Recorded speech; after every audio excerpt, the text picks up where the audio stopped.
बिस्मिल्लाहिर्रहमानिर्रहीम। गुमनाम हीरो के मुअज़्ज़ज़ नाज़रीन, अस्सलामु अलैकुम। दोस्तों, लाइक ज़रूर कर दिया करें, शुक्रिया। आइए चलते हैं कहानी की तरफ।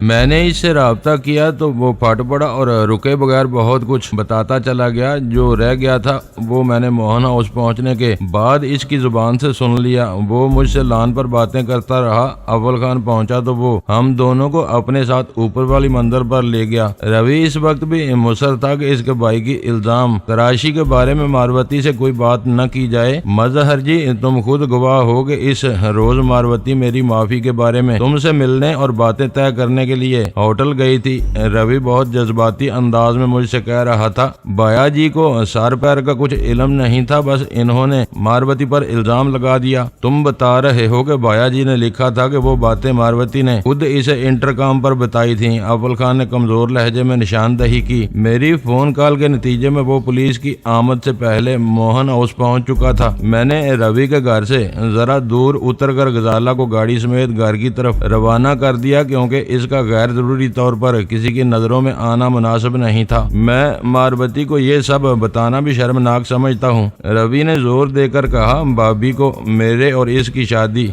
पसंद नहीं थी। वो इससे जलते थे। जब इन्होंने देखा कि मैं सरहद पार भागने की बजाय इनके सीने पर मोंग दलने के लिए वहाँ दोबारा घर में आ गया हूँ, तो इन्होंने मायूस होकर हम दोनों में फूट डलवाने के लिए एक नया सवांग तैयार कर लिया। अपने सगे भाई की मौत को तुम सवांग करार दे रहे हो? अव्वल खान बेसाख्ता बोला। इनकी मौत तो एक अटल हकीकत है। सवांग इल्जाम तराशी का था। इनका ख्याल था कि मैं ऊपर जाकर गुस्से में मारवती को शूट कर दूंगा और फिर इसके कत्ल के इल्जाम में सूली चढ़ जाऊंगा। इनमें से कुछ भी ना हुआ। बस मैं यही कह सकता हूँ कि बाया जी सठिया गए थे। इनका आखिरी हरबा नाकाम हुआ तो इनकी अकल मौफ हो गई। हम दोनों से अपनी जान ना छूटते देखकर इन्होंने मायूसी में खुद को मार लिया। जो गड़ा वो मेरे लिए खोद रहे थे, इसमें खुद ही जा गिरे। अब ये बात तुम ही पुलिस वालों को समझा सकोगे। ये अंदाजा मुझे भी हो चुका था कि जगदीश की खुदकशी का मामला पुलिस केस था। मुकामी पुलिस की बेरहमाना तफ्तीश से निपटना मेरे पास से बाहर था, क्योंकि मेरे पास कोई ऐसी शनाख्त नहीं थी जिसकी बिना पर मैं इनकी किसी कार्रवाई पर असर अंदाज होने की कोशिश करता। वो शोभदा अव्वल खान या इसका कोई मातहत दिखा सकता था। मैंने वो सब भांपते हुए इसे जल्द अज जल्द मोहन हाउस पहुंचने के लिए कहा था और वो मेरी तवक्को से पहले वहां आ गया। मामला जरा संगीन है, अव्वल खान ने संजीदगी से कहा। तुम मरते तो जगदीश मशकूक करार पाता। इसकी खुदकशी के बाद सब कुछ तुम्हारा हो जाएगा, इसलिए अब तुम पर शुबा किया जाएगा। खतरनाक बात यह है कि तुम्हारी बावज जगदीश के लिखे हुए पर्चे की बात उछालेगी। वो कुछ नहीं जानती कि इसमें क्या लिखा हुआ था। रवि ने जल्दी से वजाहत की। अजहर जी, मैंने वो खतरनाक कागज पढ़ते ही फाड़ डाला था। मैं कह दूंगा कि मैंने इसे कमोड में बहा दिया। हम दोनों भाइयों की सारी बातें इशारों किनायों में हुई थी। मैंने तुम्हारी बाबज को देखा है। मैंने जुबान खोली। वो इतनी सीधी नहीं है कि इज्जत और मौत के हवालों के बावजूद बात न समझी हो। नहीं नहीं मदर भाई, इसके समझने से क्या होता है? इसका आदमी हराम मौत मरा है। वो किसी न किसी पर तो इल्जाम डालेगी। वो जो कुछ बकती है बकती रहे, सबूत कहाँ से लाएगी? तुम कहो तो मैं कागज से ही मुकर जाऊंगा। कैसा कागज? कहाँ का कागज? इसके पुर्जे मेरी जेब में हैं। वो मैं अभी चूल्हे पर डालकर जरा सी देर में जलाए देता हूँ। वो अपनी मुदाफियत के लिए सब कुछ कर गुजरने पर तुला हुआ था। अगर मारवती के मुंह से कोई हल्की भारी बात निकल गई तो क्या बनेगा? अव्वल खान ने पूछा। वो बेचारी तो अपने कमरे में लेटी हरिचंद को रो रही थी। रवि ने अपनी बीवी की तरफदारी करते हुए कहा। इसके फरिश्तों को भी नहीं मालूम के नीचे क्या हो रहा था। वो कोई गलत बात कह ही नहीं सकती। हम एक घर में ऊपर नीचे रहते हैं।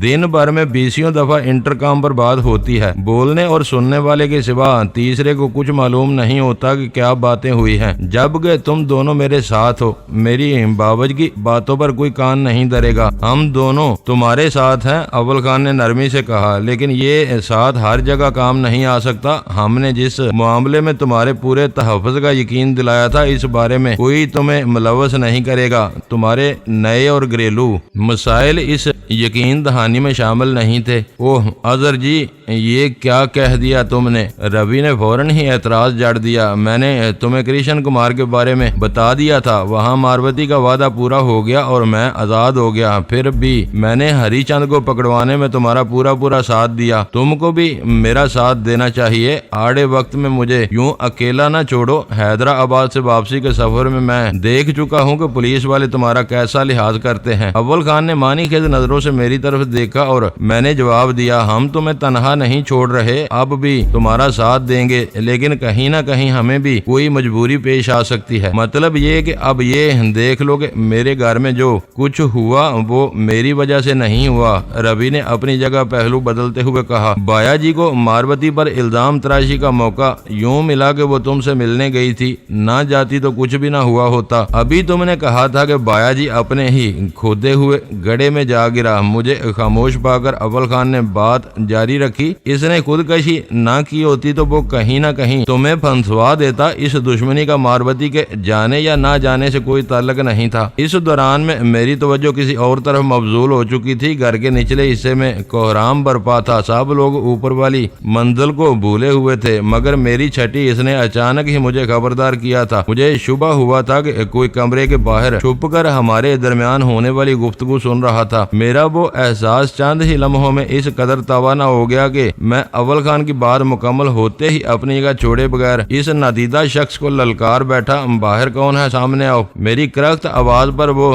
दोनों भी भड़क उठे और इसी लम्हे फर्श पर किसी के नंगे पांव दौड़ने की धमक सुनाई दी। मेरा शुबा दुरुस्त साबित हुआ था। वो जो कोई भी था मेरी आवाज सुनते ही भाग निकला था। हम तीनों ने बयाक वक्त दरवाजे की तरफ छलांगे लगाई, मगर हमें ताखीर हो चुकी थी। नंगे पांव भागने वाला हम सब की तवक्को से कहीं ज्यादा फुर्तीला साबित हुआ था और चश्मे जदन में किसी छल्लावे की तरह गायब हो चुका था। इस मंजिल के किसी दूर अफ्तादा हिस्से में नंगे पांव दौड़ने की धमक बस मजीद एक लम्हे के लिए बरकरार रही और फिर यकायक मादूम हो गई। हम दोनों मकान की साख्त से बेखबर थे, इसलिए पेशवाई रवि के जिम्मे आ गई थी। इसने मकान के एक मखसूस हिस्से की तरफ दौड़ लगाई और हम इसके पीछे हो लिए। आगे वो रास्ता मसदूद हो गया। वहाँ दूर दूर तक किसी का नामो निशान नहीं था। वो वाकया इस कदर अनोखा और सनसनी खेज था कि हम तीनों परेशान हो गए। वो जो कोई भी था इसने हमारे दरमियान होने वाली बहुत अहम बातें सुन ली थी। हम तीनों ने एक दूसरे से अलग होकर पूरा फ्लोर छान मारा, मगर कहीं कोई जीरो नहीं मिल सका। ये बात यकीनी थी कि भागने वाले ने जीनों की राह इख्तियार नहीं की थी। गालिब इम्कान ये था कि वो मकान के पिछले हिस्से की तरफ गया था और वहाँ वाकया स्टोर की खुली हुई 2 खिड़कियों में से किसी के जरिए छज्जे पर कूदकर नीचे गया था। मुझे और अव्वल खान को वक्त की अहमियत का पूरा एहसास था। फरार होने वाला नामालूम शख्स नीचे मौजूद सोगवारों की भीड़ में मिलकर भी फौरी तौर पर अपने चढ़े हुए सांसों पर काबू नहीं पा सकता था। हम दोनों तेजी से जीने उतरते चले गए। इस बार रवि हमारे पीछे था, मगर वो जीने खत्म होने से पहले हमसे आ मिला। नीचे इसे कैसे तलाश करोगे? इसने सरगोशियाना लहजे में पूछा। इसका सांस चढ़ा हुआ होगा। मेरी आवाज पर वो पूरी रफ्तार से भागा था। मैंने कहा, हैरत है कि किसी आहट के बगैर तुम्हें शुबा हो गया। मैं देखता हूँ। रवि बुड़बुड़ाया और आगे बढ़ गया। जगदीश के लवाहकीन और मुलाजमीन ड्राइंग रूम में इस की लाश के गिर्द जमा थे। रवि इनका जायजा लेकर नाकाम लौट आया, मगर इस बार वो उजलत में था। इसने बहुत बेताबी से निचली मंजिल का जायजा लिया। 2-3 मुलाजमों से पूछगिछ की, फिर शिकस्त खोरदा अंदाज में वापस आ गया। श्याम गायब है। थोड़ी देर पहले वो यहीं मौजूद था। मैंने ऊपर जाते हुए खुद इसे देखा था। वो मौजूद था तो अब कहाँ गया? अव्वल खान ने जीनों का रुख करते हुए पूछा। सब बाथरूम खुले हुए हैं। रामू बता रहा है कि वो अगले हिस्से से बाहर नहीं आया। मालूम नहीं कहाँ मरा हुआ है। रवि इस वाक़े से खौफजदा नजर आ रहा था। मारवती ने रात गए घर से निकलने के लिए एक नया रास्ता दरियाफ्त किया था। मैंने इसे याद दिलाया। हो सकता है कि श्याम ने भी भागने के लिए वही राह इख्तियार की हो। इसमें इतना हौसला नहीं था कि ललकारे जाने के बाद घर में रुका रहता। इस बार हम तीनों ऊपरी मंजिल की लॉबी में रुक गए, जहाँ किसी के छुपने या सुनगिन लेने की कोई गुंजाइश नहीं थी, मगर हमारी वो एहतियात बाद अज वक्त और कतई बेसूद थी। हमारा मुजरम अपना काम पूरा करके फरार हो चुका था। इसे कृष्ण कुमार ने भेजा था। रवि खुद कलामी के अंदाज में बोला। सूरत से बहुत मस्कीन और जरूरतमंद नजर आता था, मगर पक्का नमक हराम निकला। हर मुलाजम बता रहा है कि वो थोड़ी देर पहले नीचे मंडला रहा था, अब गायब है। रवि के इंकिशाफ पर हम दोनों चौंक पड़े। कृष्ण कुमार जहन्नम वासल हो चुका था, मगर इसका नसेब हमारा पीछा कर रहा था। श्याम इसका भेजा हुआ आदमी था तो यकीनन इसी का मुखबर था जिसे कृष्ण कुमार ने जगदीश और रवि की घरेलू सरगर्मियों की निगरानी के लिए मुलाजम के रूप में वहां भेजा था। वो खुद कराची से बहुत दूर थार के रेगिस्तानी इलाकों में रहता था। इम्कान ये था कि श्याम अपनी इतलात किसी मुकामी शख्स को पहुंचाता रहा होगा जो सीधा सीधा नकात कृष्ण कुमार तक बढ़ा देता होगा। इस वक्त तक ऐसा कोई दरमियानी शख्स हमारी नजरों में नहीं आया था। वो जहां भी था बिल्कुल महफूज और श्याम के साथ इसका खुफिया राब्ता बदस्तूर इस्तवार था। जगदीश की खुदकशी के बाद श्याम ने जो कुछ देखा और सुना था वो इस नामालूम शख्स के इल्म में आना नागुज़ीर हो चुका था। देखे बाले और पहचाने हुए दुश्मन से कोई भी संगीन नुकसान नहीं उठाता। पहले से कुछ न कुछ अंदाजा हो जाता है कि दुश्मन किस कमजोर पहलू पर वार करेगा। इससे दिफा में खासी मदद मिल जाती है, लेकिन अनदेखे दुश्मन का वार हमेशा खतरनाक और कारी होता है। इस वक्त नीचे से खबर मिली कि पुलिस पार्टी मोहन हाउस का फाटक खुलवाकर अंदर आ चुकी है। तुम मेरी गाड़ी लेकर निकल जाओ। अव्वल खान ने रवि को नीचे भेजकर मुझे मशवरा दिया। यहाँ मुझे अच्छे आसार नजर नहीं आ रहे। हो सकता है कि श्याम के अलावा भी कोई मुलाजिम किसी का जर खरीद हो। तुम्हारा ज्यादा देर तक यहाँ रहना मखदूश हो सकता है। मैंने इससे बहस नहीं की और संजीदगी से कहा, हो सके तो पुलिस पार्टी को श्याम की राह पर डाल देना। यही करना होगा। अब तुम मेरे पीछे पीछे आओ और किसी से उलझे बगैर बाहर निकलते चले जाओ। मुझे यहाँ किसी नई साजिश की बू आ रही है। हो सकता है कि रवि अपनी बीवी को चारा बनाकर तुम्हें शिकार करने का मंसूबा बना रहा हो। अव्वल खान यकायक बहुत ज्यादा फिक्रमंद नजर आने लगा। इसका आखिरी अंदेशा बाईद आज इम्कान था, मगर मैंने खामोशी इख्तियार कर ली और इसके पीछे हो लिया। बावर्दी सिपाहियों और अफसरों की भारी नफरी घर में दाखिल होकर हर शख्स को जगदीश की लाश से दूर हटा चुकी थी। इस वक्त लाश इन्हीं लोगों के घेरे में थी। इंस्पेक्टर के ओहदे का एक अफसर बहुत गौर से लाश का जायजा ले रहा था। एक सब इंस्पेक्टर गंभीर तेवरों के साथ रवि से बात कर रहा था। सोफे पर सरकारी फोटोग्राफर अपने बैग से कैमरा और इसके लवाजम निकाल कर तारों को आपस में जोड़ने की कोशिश कर रहा था। वो पेशावर फोटोग्राफर था और महकमे से सिर्फ तस्वीर कशी का मुआवजा लेता था, मगर फिर भी इसका कैमरा तैयार नहीं था। अव्वल खान ने इंस्पेक्टर को मुखातब करके नीची आवाज में कोई बात की। वो लाश के करीब कालीन पर उकड़ू बैठा हुआ था। अव्वल खान की बात सुनते ही वो तेजी से उठा और इससे हाथ मिलाने लगा। अव्वल खान ने अपने सर की हल्की सी जुम्बश से मुझे इशारा किया और मैं किसी से कुछ कहे सुने बगैर नक्काशी के रास्ते की तरफ बढ़ गया। इंस्पेक्टर की हदायत पर इसका एक माता है मेरे पीछे आया था ताकि बाहर पहरे पर ममूर अमले को मेरी तरफ से चश्मपोशी का हुक्म दे सके। मैं मोहन हाउस से निकला और अव्वल खान की गाड़ी में घर की तरफ रवाना हो गया। रवि मोहन के ताज़ा तरीन मसले की अहम तफसीलात मुझसे पहले घर तक पहुंच चुकी थी। वो वाकया इस कदर अचानक गैर मुतवक्को तौर पर पेश आया था कि गजाला अपने हैजान पर काबू नहीं पा सकी। जो कुछ इसे मालूम था वो इसने वीरा और सुल्तान शाह के सामने उगल दिया। मैं घर पहुंचा तो वो तीनों बाहमी तबादला ख्याल से थक हार कर मेरे मुंतजर थे। मैंने रास्ते में गौर फिक्र करने के बाद ये फैसला कर लिया था कि मारवती के बारे में जगदीश के लिखे हुए पर्चे का जिक्र बिल्कुल गोल कर दिया जाए। इसके मंदरजात की बिना पर मेरी और मारवती की मुलाकात एक मरतबा फिर मौजूद सुखन बन जाती। ये नुक्ता मेरे हक में था कि रवि मोहन ने भी अपना दामन साफ रखने के लिए बाया जी की इस तहरीर को अपने बयान से हज़फ करने का फैसला कर लिया था। जगदीश ने खुदकशी करने के लिए बहुत नामौजूद वक्त का इंतखाब किया। मेरे घर पहुंचते ही वीरा ने हमदर्दाना लहजे में कहा, जुराइम 24 घंटे होते हैं, मगर ये हकीकत हैरान कुन है कि दिन दिहाड़े होने वाले जुराइम की शरह हमेशा से कम रही है। सुल्तान शाह ने इसकी बात पर संजीदगी से गिरा लगाई। दुनिया भर में जुराइम सूरज ढलने के बाद या रात के अंधेरे में किए जाते हैं। अगर जगदीश मोहन ने खुदकशी के लिए रात का वक्त मुंतखब किया तो इसमें हैरत की कोई बात नहीं। तुम्हें वक्त की मौजूनियत पर क्या एतराज है? मैंने सिगरेट सुलगाकर वीरा से पूछा। इसे अफसोस है कि हम दोनों सलमा के तैयार किए हुए लजीज खानों से लुत्फ अंदोज नहीं हो सके। वीरा के बोलने से पहले गजाला ने मेरी बात का जवाब देते हुए कहा, खाना शुरू होते ही हमें वहाँ से उजलत में निकलना पड़ा। सलमा ने तुम्हारे लिए जरूर बहुत एहतमाम किया होगा। वीरा मुझसे मुखातब होकर बोली, तुम्हारे दिलजोई के हर मौका से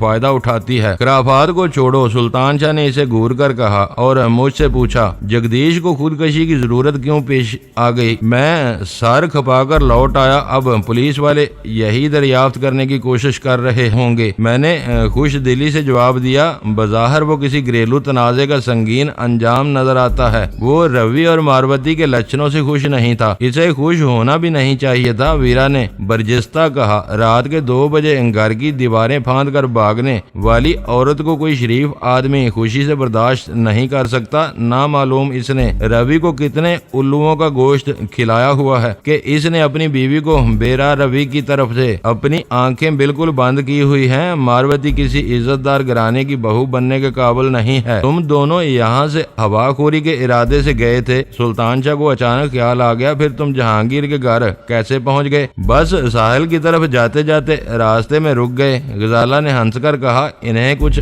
डॉलर भी लेने थे। डॉलर लेने का मतलब है कि तुम्हारे जहन पर सफर सवार हो रहा है। वीरा ने सर को जुम्बश देते हुए रायजनी की, सफर नागुजीर हो चुका है। मैंने एक गहरा सांस लेकर जवाब दिया, कृष्ण कुमार मारा जा चुका है, लेकिन इसका खुफिया नेटवर्क अब भी काम कर रहा है। यहाँ एक एक की तलाश और सरकोबी के बजाय हमें नई दिल्ली में काम करना पड़ेगा। इसका खुफिया नेटवर्क तुम्हें कहाँ नजर आ गया? वीरा ने चौंक कर पूछा। मैंने मोहन हाउस में पेश आने वाले ताजा तरीन वाकया इन्हें सुना दिया। गजाला भी मेरे इस तजर्बे से ला इलम थी। तीनों के लिए ये बात हैरान कुन साबित हुई कि मोहन हाउस में कृष्ण कुमार का कोई मुखबर मौजूद था। इनके लिए जगदीश की खुदकशी में ज्यादा दिलचस्पी की गुंजाइश नहीं थी, लेकिन श्याम का किस्सा सामने आते ही गुफ्तगू में दिलचस्पी का एक नया अंसर पैदा हो गया। वो तीनों आपस में बातें करते रहे और मैं श्याम के बारे में सोचता रहा। ये बात हर शक्को शुबे से बालातर थी कि इसने छुपकर हमारी गुफ्तगू सुनने की कोशिश की थी और फिर पकड़े जाने के खौफ से मोहन हाउस से ही फरार हो गया था। ये आम घरेलू मुलाजिम की फितरत होती है कि वो बाजार सर झुकाकर अपने अपने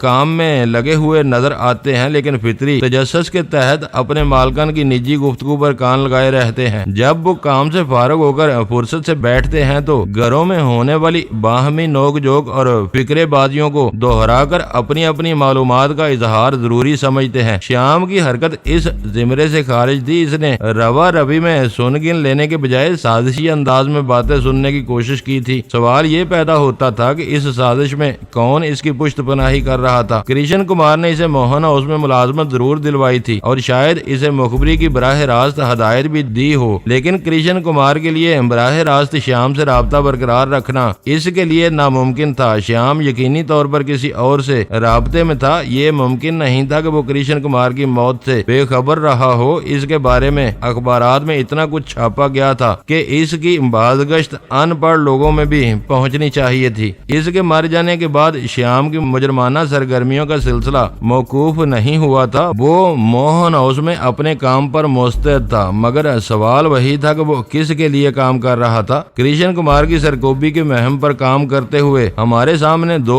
NGOs के नाम आए थे। फ्रीडम इंटरनेशनल अमेरिका की रुसवाए जमाना फोर्ड फाउंडेशन की परवरदा गैर सरकारी तंजीम थी। मुराद दरीफ की सहरा नामी तंजीम मकबूल चौधरी की जर खरीद थी। वो सब अपने हवारियों समेत अंजाम को पहुंच चुके थे। इनके सिवा कोई भी भारतीय सफारती अहलकार हमें इस मुहाज पर सरगर्म नजर नहीं आया था। इससे पहले रूनमा होने वाले वाकयात के सिलसिले में मेजर बख्शी का नाम मेरे सामने था। मैं खुद हरिचंद के नाम से 2 मरतबा इससे फोन पर बात कर चुका था और इस नतीजे पर पहुंचा था कि मेजर बख्शी को कृष्ण कुमार और इसके मिशन के बारे में बुनियादी तफसीलात का पूरी तरह इल्म था। इसकी हमदर्दियां इनके साथ थी, लेकिन वो अमली तौर पर इनके मिशन में शामिल नहीं था। मेजर बख्शी से होने वाली आखिरी गुफ्तगू इस एतबार से अहम थी कि इसने मुझे हरिचंद समझते हुए सरहद पर फरार हो जाने का मशवरा दिया था। राह और इसके मफादात से हमदर्दी रखने वालों की हलाकतों में तसलसल पैदा हो जाने के बाद मेजर बख्शी ने अंदाजा लगा लिया था कि पाकिस्तान में इन लोगों के लिए हालात मखदूश हो चुके थे। वक्त का तकाजा था कि वो लोग आर्जी तौर पर अपनी सरगर्मियां मौकूफ करके सरहद पार कर जाएं ताकि इनकी जानें महफूज रह सके।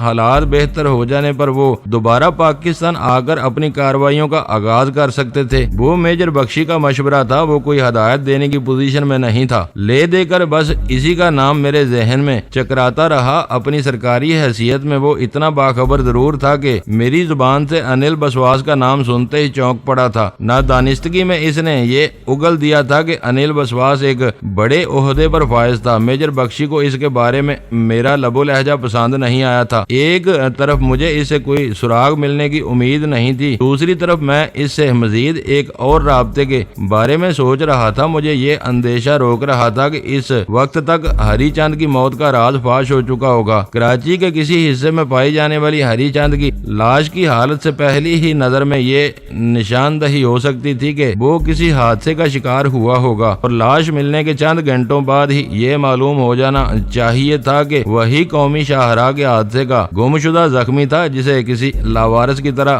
फेंक दिया गया था। हम मुसलसल बोल रहे हैं और तुम उदास बैठे हो, क्या सोच रहे हो? वीरा ने वो सवाल करके मुझे चौंका दिया। श्याम के बारे में सोच रहा हूँ। मैं इसे ललकारने की गलती न करता तो वो किसी दुबके हुए चूहे की तरह हमारे हाथ आ गया होता। मैंने मुस्कुराते हुए कहा, कुछ समझ में नहीं आ रहा कि वो अब कहाँ गया होगा। एक मर्तबा फिर मेजर बख्शी की दुम मरोड़ो, वो कुछ न कुछ उगल देगा। वीरा ने खुलूस से मशवरा दिया। अब तक हरीचंद की मौत का राज खुल चुका होगा। वो बहुत काया आदमी है। मैंने किसी और नाम से इसे फोन किया तो वो अपने खौल से जरा भी बाहर नहीं आएगा। इसे छेड़ने से कुछ हासिल नहीं होगा। बख्शी वैसे भी कृष्ण कुमार के नेटवर्क में शामिल नहीं था। सुल्तान शाह ने मेरी बात काट कर कहा, वो नेट में हो या ना हो एक जिम्मेदार अफसर जरूर है। खामोशी से इन सब की सरगर्मियां मॉनिटर करता रहता होगा। वीरा अपनी बात पर अड़ी रही। ऐसा ना होता तो वो कृष्ण कुमार के बारे में ज्यादा बाखबर नहीं हो सकता था। सबसे अलग थलग रहकर वो इनकी सरगर्मियों पर नजर नहीं रख सकता। गजाला बोली, ये जदीद मवासलाती सहूलतों का दौर है। वीरा ने इत्तज़ाइया अंदाज में कहा, फोन और मोबाइल से ज्यादा वायरलेस ऑपरेटर्स इस्तेमाल होते हैं। ऐसे कामों में हर वक्त और हर जगह राब्ते की सहूलत की फराहमी नागजीर होती है। बख्शी एक ऑपरेटर्स ऑन रखकर इनकी ज्यादातर बातें सुनने की पोजीशन में है। इनके मुज़ाकरात में दखल अंदाज हुए बगैर वो पल पल की खबर रख सकता है। वो ठीक कह रही थी। मैं इस पहलू को अक्सर फरामोश कर बैठा था। अगर श्याम राह का कोई तजर्बेकार एजेंट था तो वो एक हसास मगर नन्हे से लासिल्की आले के जरिए किसी को भी अपनी रिपोर्ट दे सकता था। जरूरी नहीं था कि इसका कराची ही में किसी से राब्ता हो। फिर भी मैं इसे छेड़ने का खतरा मोल नहीं लूंगा। मैंने कदरे तवक्कुफ के बाद फैसला कुन लहजे में कहा, श्याम बहुत कुछ सुन लेने के बाद फरार हुआ था। अगर वो लोग कृष्ण कुमार की मौत के बाद भी फ़आल हैं तो श्याम के फरार का नतीजा कहीं न कहीं सामने जरूर आएगा। तुम खुद अंदाजा लगा सकते हो कि वो नतीजा ज्यादा खुशगवार नहीं होगा। वीरा ने मुझे याद दिलाया, सबसे पहले रवि की शामत आएगी। मेरे दिल में जन्म लेने वाला अंदेशा सुल्तान शाह की जुबान पर आ गया। तुम बता चुके हो कि गुफ्तगू के आखिरी मोड़ पर वो कृष्ण कुमार और हरीचंद के अंजाम के बारे में अपनी खिदमात गिनवा रहा था। हाँ, मैंने इकरार किया। श्याम ने गुफ्तगू का वो आखिरी हिस्सा जरूर सुना होगा। अब रवि को मोहतात रहना पड़ेगा। हम दोनों जहांगीर के घर से खाली पेट लौटे थे। गजाला ने खाना लगाया। वीरा और सुल्तान शाह पहले ही अपनी शिकम सेरी कर चुके थे। हमारा साथ देने के लिए मेज पर आ बैठे। आपस की बातें एक दायरे में घूमती रहीं। इस सवाल का जवाब किसी के पास नहीं था कि श्याम कहाँ गया होगा। अव्वल खान रात 12 बजे के बाद टैक्सी के जरिए घर पहुंचा। वो खासा थका हुआ था और मुज़हमिल नजर आ रहा था। अगर इसकी गाड़ी मेरे पास न होती तो शायद वो मोहन हाउस के मामला निमटाने के बाद सीधा अपने घर रवाना हो गया होता। रवि ने इसे अपनी गाड़ी में वापस भिजवाने की पेशकश की थी, जिसे अव्वल खान ने नरमी से मुस्तरद कर दिया। वो हमारे फोन नंबर से पहले ही वाकिफ था। अव्वल खान इसे घर दिखाकर मजीद कोई उलझन मोल लेने पर आमादा नहीं था। मोहन हाउस पहुंचने वाली पुलिस पार्टी का सरबराह समझदार और नरम खू आदमी था। अव्वल खान को इसे ये समझाने में कोई दिक्कत पेश नहीं आई कि जगदीश की खुदकशी एक खालिस घरेलू मामला था और वो गिराना अपनी बाज मजमूम सरगर्मियों की वजह से स्पेशल टास्क फोर्स की नजरों में आया हुआ था। ऐसी सूरत में पुलिस को ज्यादा गहराई में जाने की जरूरत नहीं थी। जगदीश ने जिन हालात में खुदकशी की थी, इनकी बिना पर मारवती और जगदीश की बेवा के दरमियान खासी तलखी थी, जो एक मरहले पर हाथापाई तक पहुंच गई। मगर रवि ने खासी बुर्दबारी से काम लिया। पुलिस अफसर रस्मी कार्रवाई और खानापुरी के बाद आसानी से इस पर आमादा हो गया कि मरने वाले के पसमानदगान की ख्वाहिश पर लाश का पोस्टमार्टम न किया जाए। पुलिस पार्टी को घर से रुखसत करने के बाद अव्वल खान रवाना हुआ था। रवि इसकी मदद के लिए तय दिल से इसका ममनून था। अव्वल खान को भी श्याम के निकल जाने का कलक था। इसने इंस्पेक्टर के साथ दूसरे मुलाजमीन से खासी बाजपुरस की थी, जिसके नतायज में इससे ज्यादा कोई तब्दीली नहीं आई थी कि ऊपर वाली मंजिल के एक हिस्से से श्याम की चप्पलें मिल गई थी, लेकिन इस का दूर दूर तक कोई सुराग नहीं था। अफराद खाना और मुलाजमीन श्याम की किसी गैर मामूली हरकत पर रोशनी नहीं डाल सके थे। सबकी मुतफिका राय थी कि वो अपने मालकों और साथियों के लिए हमेशा निहायत हमदर्दाना और फर्माबरदार साबित हुआ था।